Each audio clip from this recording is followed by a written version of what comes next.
Welcome back to Data Center News Asia. Today is election day in Singapore, and that's why James is not here. He's not a Singaporean citizen, but he is a huge, huge fan of democracy, and he's out cheering people on at the polling station. For our non-Singaporean viewers, today's Singapore is electing a new president, which is not the head of the executive branch. Rather, similar to James's native Republic of Ireland, the president is a ceremonial role responsible for appointing the prime minister, which I guess in Ireland would be the Taoiseach or the Taoiseach. Actually, I don't know how you pronounce that.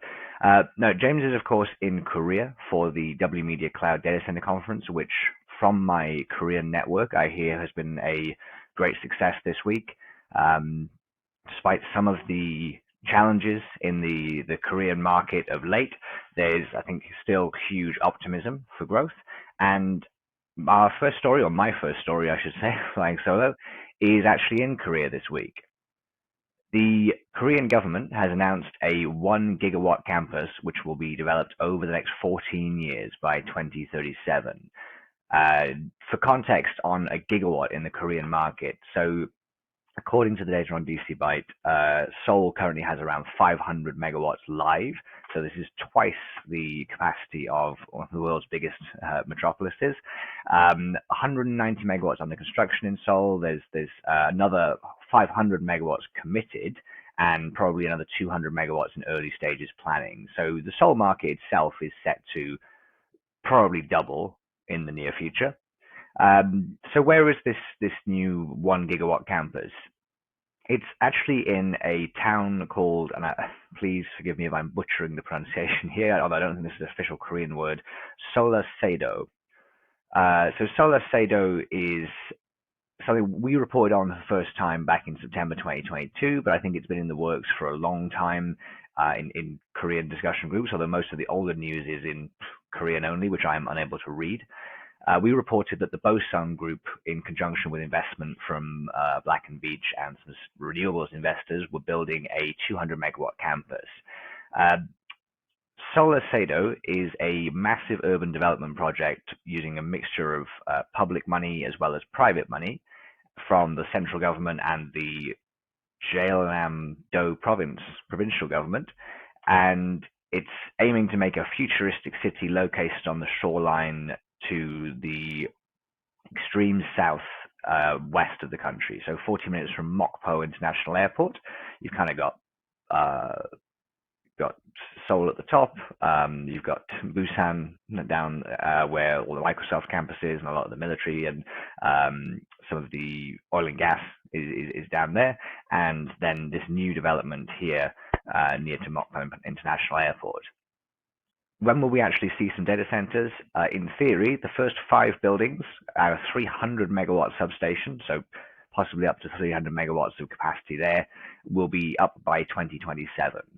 Now, this sounds fanciful, but I wouldn't necessarily write this off because the investors for this include all of the big heavyweights you might expect in Korea: Samsung Group, LG, NH, the investment group, Bosung, of course, TGK, Korea DRD, and Geosystems as well. So these are all big contractors and powerhouses with plenty of capital in Korea. The statement from Lee Ho-hyun, who is the director of electric power policy this week, said that they will spare no political support. They're investing, the investment value is meant to be in the data center part alone, by the way. This is not in the whole city, not in the renewable power, which this whole city will be renewably powered in theory, is 10 trillion won on the data centers, so 7.5 billion USD on the digital infrastructure. So I guess as one to watch would be what James would say, but it certainly seems like an exciting development in Korea. Not a lot of foreign investors or international colos involved there, so we'll be interested to see whether that comes later. Maybe they'll get the sort of groundwork done and then investment will come in, or whether it will be all domestic players who run this show. Let's find out. A couple more new data center projects this week to talk about. In Japan, we've got the American investment firm APL, Asia Pacific Land. They are looking to make their first investment into data centers. I just realized I didn't actually do much reading on what APL's other investment categories are. I know they're a real estate fund, but I don't know exactly what else they have around Japan and the region. But they have submitted a proposal to the city council in Kitakyushu, which is an old steel city, or former steel mills, with a population of about 1 million people. It's way down towards the south of Japan. Funnily enough, just across the water from SolaSeaDo, and this is one of these interesting tier two cities. Similar tale, I would imagine, to what we've been seeing over the years in the United States, where there's been a migration of corporate headquarters and technology parks, even financial services from traditional hubs like New York and Los Angeles out into places like Austin, Texas, and places in Nevada, Jacksonville, Florida have all been beneficiaries of this. We've seen it in Australia as the growth of Brisbane in particular, but also continued growth of Melbourne and other cities as prices and things in Sydney become too high. And this is potentially a next chapter in Japan's continued infrastructure growth as well. When we're actually going to see data centers, so construction is not going to start for 4 years apparently, but it is an $800 million investment and 120 megawatts, which would make it a huge site. There's already one data center campus in Kitakyushu, and this would be the second. So I appreciate the first two news stories are actually long-term pipeline. Let's get on to some stuff that is that is current and real. Congratulations to the team at Telkom Indonesia. They have launched a new data center on the southern tip of Sumatra, a town called Bandar Lampung, just across the state straight from Jakarta. From the pictures, I couldn't find any figures on this, and my figures expert is not with us this week. So from the pictures, at least, this looks like a smaller facility. It's only a couple of stories. It's probably an edge facility. This is a smaller town. The island of Sumatra actually now has 5 data centers spread out. Most of these are operated by Telkom Indonesia, but I did see some posts and some commentary this week from different officials and people in Indonesia talking about Sumatra as a potential future growth spot due to the population of Indonesia in general, and also because the northern end of the island has proximity to Singapore. But 1/3 of this data center has already been leased out, so congratulations to the team at Telkom Indonesia. We do have a couple of updates on some existing data center projects. These are projects that we have already reported here on Data Center News Asia. CtrlS. So we talked about last month, we announced that they had plans for this 150 megawatt campus in Chonburi in Thailand. This is part of the Eastern Economic Corridor development, along where Amazon and I think Evolution Data Centers and others are building as well. Huge potential campus in Thailand. They are now assigned an MOU with National Telecom Public Company Limited, which is the National Telecom Company of Thailand. Always a powerful bedfellow and an ally to have is the local state-owned carrier. So congratulations to Sridhar, the CtrlS team, and I'm sure to National Telecom as well for choosing them as a partner. CtrlS, of course, one of the most dominant players in India so far. Rapid growth story there. 8 facilities up already to edge, but with plans for up to 20 more. So let's see what they can do. Let's see what they can do in Thailand with this partnership. Another update: Macquarie data centers. I won't conflate them with any other Macquarie named companies this week. We'll leave that out. Macquarie Data Centers have announced that they are increasing the size of the IC3 Super West facility. This was planned as 32 megawatts. They've now increased the plans to 45 megawatts. So big 41% jump for them. That will bring their planned size of their development for the other 2 campuses they have in Sydney to 63 megawatts. IC3 already hosts 2 of the big 3 cloud companies. Interesting here, they said that the increased capacity would also ensure that they have the density requirements for AI chip infrastructure. AI is obviously a hot topic everywhere. Australia seems to be a particularly interesting market in Asia to look at for AI. There's land.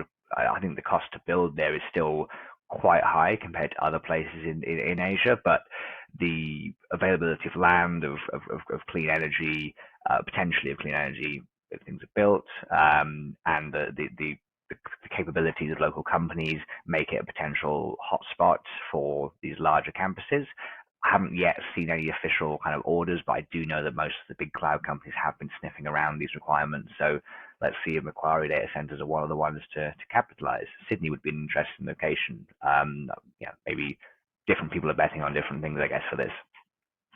And just to wrap up, we had the Q2 earnings for a couple of the listed co-location companies in APAC. Haven't gone. I think we did already mention Digital Realty's and Equinix's statements, but they don't break down the regions so much. So this is interesting here. We've got three of them. We've got NEXTDC, of course, one of Australia's leading kind of homegrown companies and one of the earlier IPOs in the region. We've got VNet, formerly 21 Bionet, which is a China-only platform, and GDS, who are Chinese platform, but have expanded or started to expand internationally with more international partnerships. So NEXTDC's revenues are up, really strong growth. Their EBITDA number was up to 124 million, which is a 10% increase on last year. So good sales numbers, although I appreciate last year was, actually I think challenging, but also good for them. So continued growth in sales, which is fantastic. You would see the headline number, which is a net loss of $16.4 million.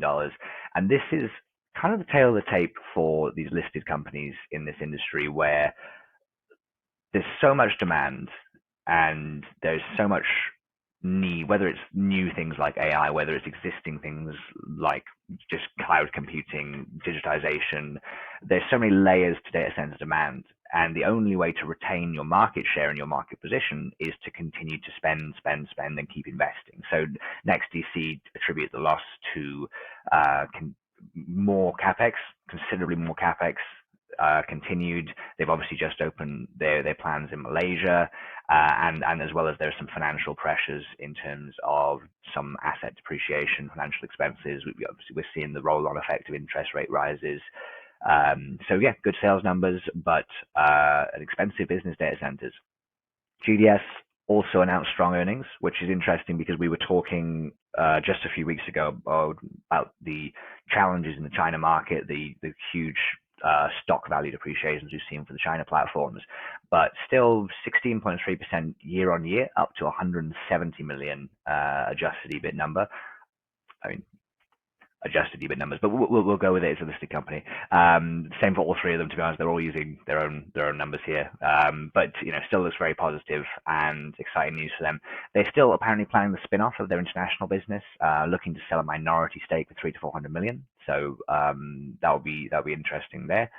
And VNet also up, slightly less up, but again, we're using adjusted EBIT numbers, so could be anything, but they're up 10% or 9.9% year on year to 73.8 million. They attributed this to a brand new 45 megawatt contract from an existing unnamed Chinese internet giant, who's a big customer of VNet.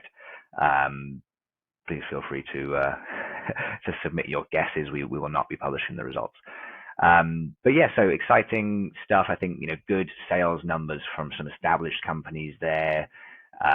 Lots of new developments, some more speculative than others, and a busy week flying solo. Happy election day, Singapore. Congratulations.